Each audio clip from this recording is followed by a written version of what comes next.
All right, welcome. Today, we're going to jump right into the fascinating world of system identification. We're going to explore a really fundamental tool that every engineer needs to know, something for figuring out how complex systems work from the outside in. It's called the Empirical Transfer Function Estimate, or ETFE for short. And first things first, a quick shout-out. The source material for this whole explainer was put together by the excellent Dr. Nima Mahdian. Okay, with that, let's get into it. So, let's start with a classic puzzle. Imagine you've got a black box. You can send a signal into it, and you can measure the signal that comes out of it, but you have absolutely no clue what's happening on the inside.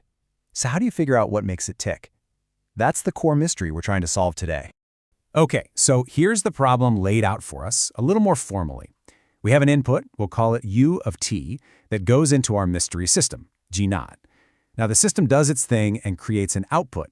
But in the real world, that output gets mixed with some random noise, V of t. The only thing we can actually see and measure is that final noisy output, Y of t. So the big question is, just by looking at the input we sent in and the noisy output we got back, can we get a good picture of what that true system, G0, is actually doing? So, what's the most obvious thing to try? Well, one of the magic tricks of engineering is that if you switch over to the frequency domain, a lot of messy math becomes simple multiplication. The output, Y, just equals the system, G0, times the input, U. So, if we just ignore that pesky noise for a second and rearrange the equation, the most intuitive idea just pops right out. The system has to be the output divided by the input. And this beautifully simple idea is exactly what the empirical transfer function estimate is. So how do we actually use this? Well, in practice, it's really straightforward. Step 1, you collect your data, your inputs and outputs, and you use something called the discrete Fourier transform, usually with the super-fast FFT algorithm, to pop them into the frequency domain. Step 2, for every single frequency, you just do that simple division, y divided by u. You can even do an optional third step and transform it back to see what the system's impulse response looks like. The big takeaway here is that it's incredibly fast to compute. Okay, so it's simple, it's fast. But, and this is a big but, is it any good? I mean, is this estimate actually reliable? Can we trust what it's telling us? To answer that, we have to put on our statistician hats for a minute. And we're going to judge our estimate on two main things. First up is bias. This basically asks, on average, does our estimate actually hit the right answer? You want it to be unbiased. Second is variance. This asks, how much does our estimate jump around every time we try? A good estimate should have low variance. It should be consistent and get more stable the more data we feed it. All right, I know this slide looks like a lot of math, but stick with me, because it's the heart of the whole thing. This theorem basically lays out the rules for how the ETFE behaves, and it tells us two absolutely crucial things. First, about the bias, it says it's asymptotically unbiased. That's fantastic news. It means that if we get enough data, the average of our estimates will be dead-on correct. But second, the variance. Well, the variance depends on the ratio of how much noise power there is to how much signal power there is. And that is a critical clue that we need to investigate. So think of this next part as a kind of forensic investigation. We're going to dive into the proof of that theorem to really uncover the truth about the ETFE. Where do these good and bad properties actually come from? Let's find out. All right, detective. First step in any investigation is to break down the evidence. What we're doing here with this math is looking at the total error in our estimate and breaking it apart. When we plug in the full equation for our output, we see the error is really made of two different pieces. One part is a transient error, which is just a mathematical side effect of the Fourier transform, and the other part is a noise error, which comes directly from that random noise in our measurements. So let's investigate the bias first. To do that, we take the expected value, which is just a fancy way of saying the average over many tries. Now, because our noise is random, its average is 0. So that whole noise term just vanishes. We're left with the true system plus that little transient error. And for stable systems, that transient error gets smaller and smaller as you collect more data. So as your data, n, heads towards infinity, the bias goes to 0. Boom! The ETFE is asymptotically unbiased. Case closed. Okay, bias is solved. But now for the tricky part, the variance. The variance is pretty much all caused by that noise error term. So to understand it, we have to dig into the covariance of the noise in the frequency domain. Now this looks really complicated, but all we're doing is expanding the math and moving things around. The real goal here is to figure out that big double summation at the end. And this is the key clue we've been looking for. That first bit of math, that geometric sum, it acts like a perfect little filter.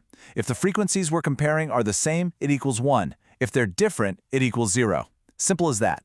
The second part is just the definition of the noise's power spectrum. When we put these two things together, we discover something really amazing. And here it is. This is the huge breakthrough moment in our investigation. What all that math just told us is that the noise at one frequency doesn't mess with the noise at another frequency. They are, for all practical purposes, completely separate. They don't talk to each other.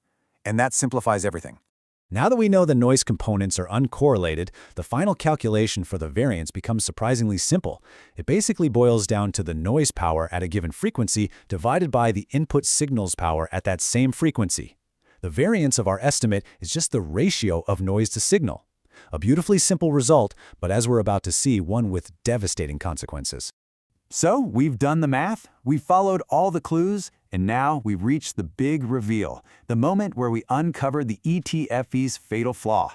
What does that variance formula actually mean in the real world? Let's take that simple variance formula and look at two common types of inputs. Case 1, a periodic input, something that repeats itself. In this case, the input power actually grows as you collect more data. This is amazing. It means the variance shrinks and our estimate gets better and better. But case 2, a more common stochastic input, something like random noise. Here, the input power doesn't grow. It levels off to a constant. And that means the variance also levels off. It doesn't decrease, no matter how much data you collect. And that is the critical weakness. And if you're not convinced, this picture says it all. It's a tale of two inputs. On the left, with that periodic signal, our estimate, the blue dots, lands cleanly right on top of the true system. It's beautiful. But on the right, with the stochastic input, our estimate is that jagged, chaotic red line. It's all over the place. And the scariest part is, collecting more data won't make it any less jagged. This is exactly why the raw ETFE is almost never used on its own for most real-world problems. So let's give the ETFE its final report card. The pros? It's conceptually simple, it's super fast to compute, and it's unbiased, eventually. But the cons are a deal breaker. It has incredibly high variance, and it's not consistent for many common types of signals. So the final verdict is that it's a really important idea, a fantastic theoretical building block, but it's not a tool you'd use in its raw form. But you know what? This isn't a story about failure. It's actually a story about discovery. Because the ETFE's fatal flaw teaches us something valuable and points us toward a solution. We know the estimate is noisy, but it's unbiased on average. So what if we just average it? What if we smooth the estimate over a few nearby frequencies? We might introduce a tiny bit of bias, but in exchange we can get a massive reduction in that crazy variance. And that exact idea is the foundation of more advanced practical methods, like spectral analysis. And that really brings us to the big takeaway here. The ETFE is the simplest, most intuitive approach you could think of. But on its own, it's just not reliable enough. And it's a powerful reminder that in science and engineering, we're always navigating this trade-off between what's simple and what's robust. What starts as a simple, flawed tool often becomes the crucial first step toward a much, much deeper understanding.